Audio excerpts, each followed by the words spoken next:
Good morning, beautiful spirit. Abel Om here with Able Spirit to me. And I am Abel Om, which means breathing spirit, child of God. Pranayamatma, one who controls spirit energy. That I am that, I surrender. A big welcome back to everybody. Thank you so much for joining me.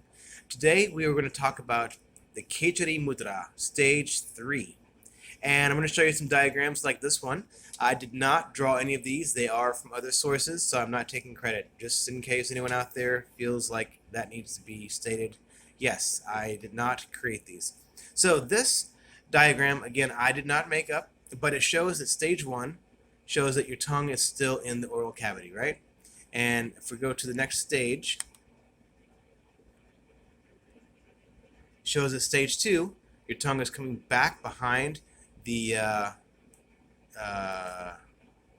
back behind the uvula. So it's right back behind the uvula. This is where you first get back into the nasopharynx, and it's a very sensitive time. Someone reached out recently about not being able to breathe when they first did that, and my response was try to push forward as hard as you can, because this pushes the soft palate inward and it stretches it upward.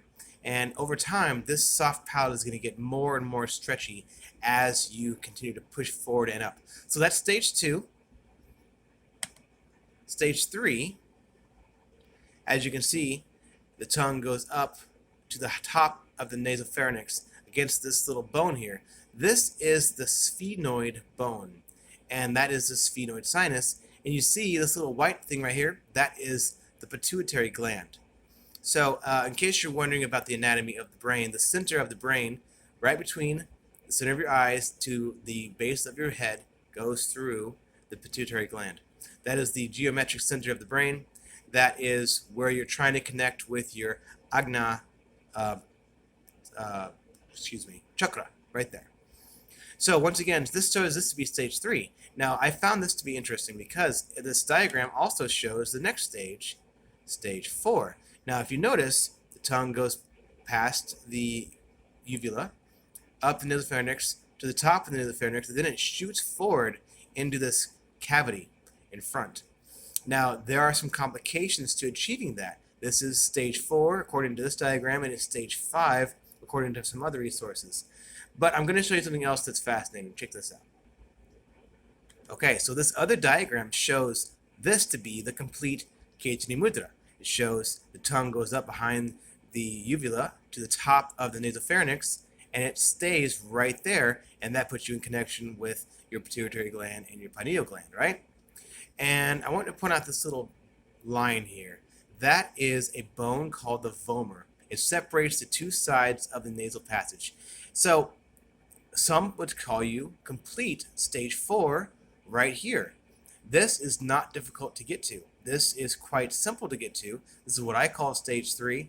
It may or may not be the final stage, and I'm going to show you why right now. Alright, so this is Sanskrit. It is Geron Samhita. That is a new book that I found regarding Hatha Yoga, and I found this very interesting translation. If I can find it here real quick. This one.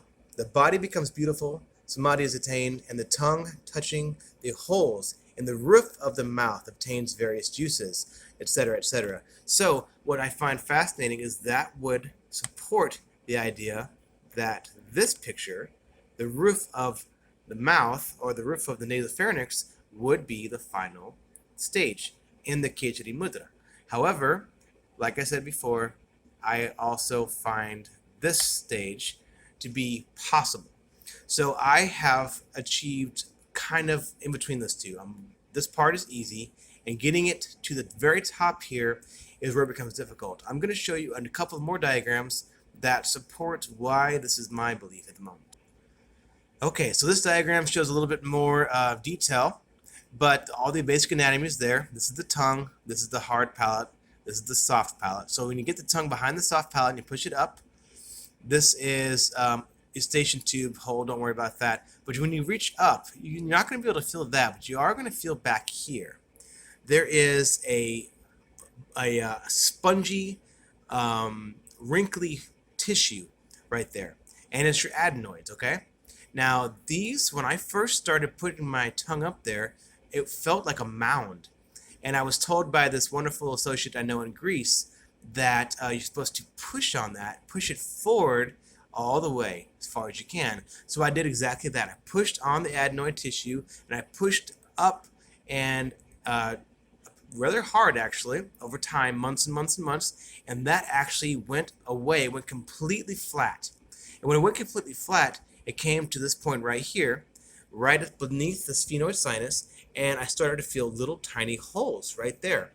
Now, I don't know if those are the holes that the Geron Samhita is talking about or not. So, if that is stage 4, then that is where you feel the holes with your tongue, and that's where you start churning to get the nectar.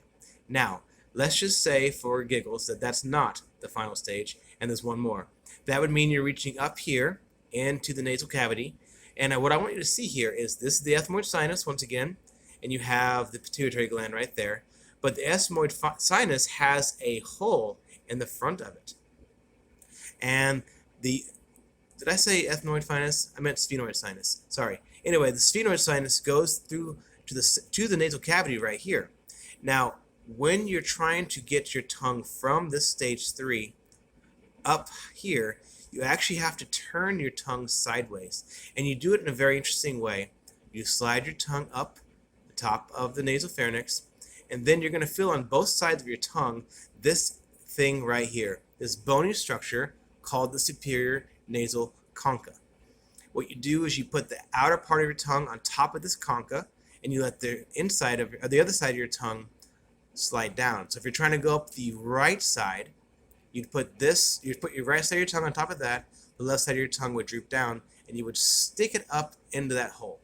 Now, it's very sensitive up there, very sensitive. You're going to notice some tearing, some stinging, and depending on what you read, that is basically preparing your nervous system for the next stages. It's like a purification technique. So once again, you have this separation in the middle of your nose. I'm going to show you what that looks like. Okay, hold on a second. Okay, so I apologize to anyone who finds these diagrams to be upsetting, but this is what the anatomy of the inside of the neck looks like. So sorry if it's uncomfortable for you, but yeah, this is what it is. So this is your uvula. Your tongue comes up here. Speaking of which, I know a guy that I'm speaking to lately, and he does a Khechari mudra without pushing the uvula up and back like I have taught. And I've come to conclude that, you know, he's more comfortable doing it that way.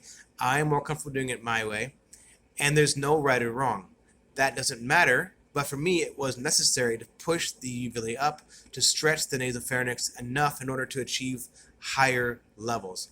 Now that I already can reach way up here, I can do it with the uvula down. It doesn't really matter. But it's just an interesting point that you can do it either way. So once you're reaching up, this is the adenoid tissue I was talking about. So your tongue is coming up from back, and you're pushing on this, pushing it forward, and you'll see right here the separation. This is called the vomer. And these are those concha I was talking about. So let's say if you want to go up in this right side, you'd put the right edge of your tongue on top of this concha, and you let the left part of your tongue hang down here, and you push up into the area up there. Once again, it's very, very sensitive, but you can slowly push further and further and further. And I found that this area actually gets flexible, which is fascinating. It kind of wiggles back and forth, whether or not it's supposed to. What does supposed to actually really mean? So I'm finding that I'm getting further and further up into that space. And yeah, it feels very interesting. It's fun to experiment, and I don't know what it's going to do. As far as the mysticism of this technique, have I tasted the amrita? I think that I have, but there are multiple different stages of that. There's multiple different flavors, and I don't know that I've gotten to the final stage of that yet. I also want to point out that this bone here, the bottom of the sphenoid sinus, see how it's all bumpy?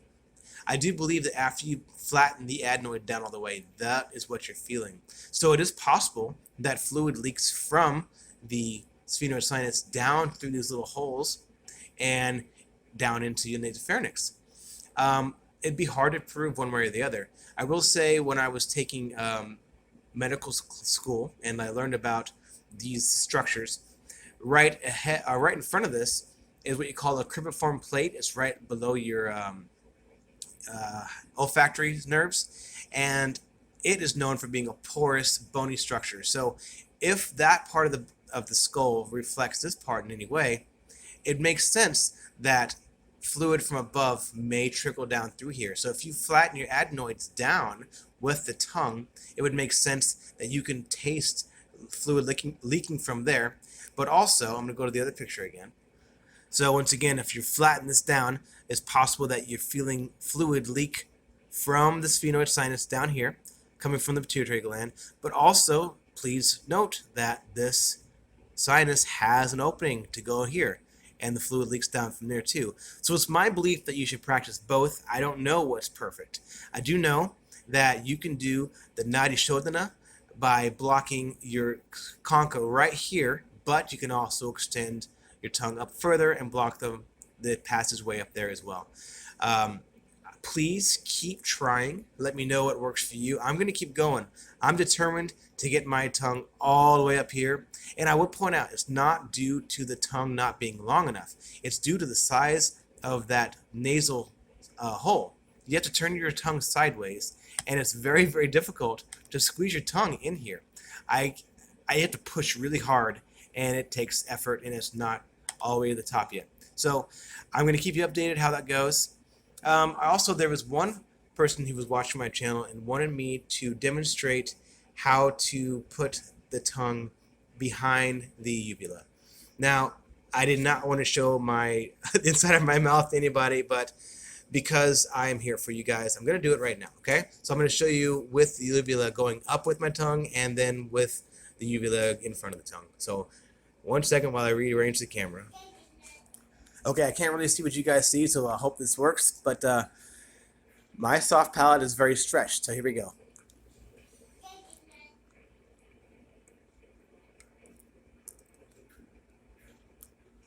So I'm going to watch this in a minute and see if it's good, and I'll apologize if it's not, but I hope this makes sense. That is stage 3 / stage 4 / stage 5.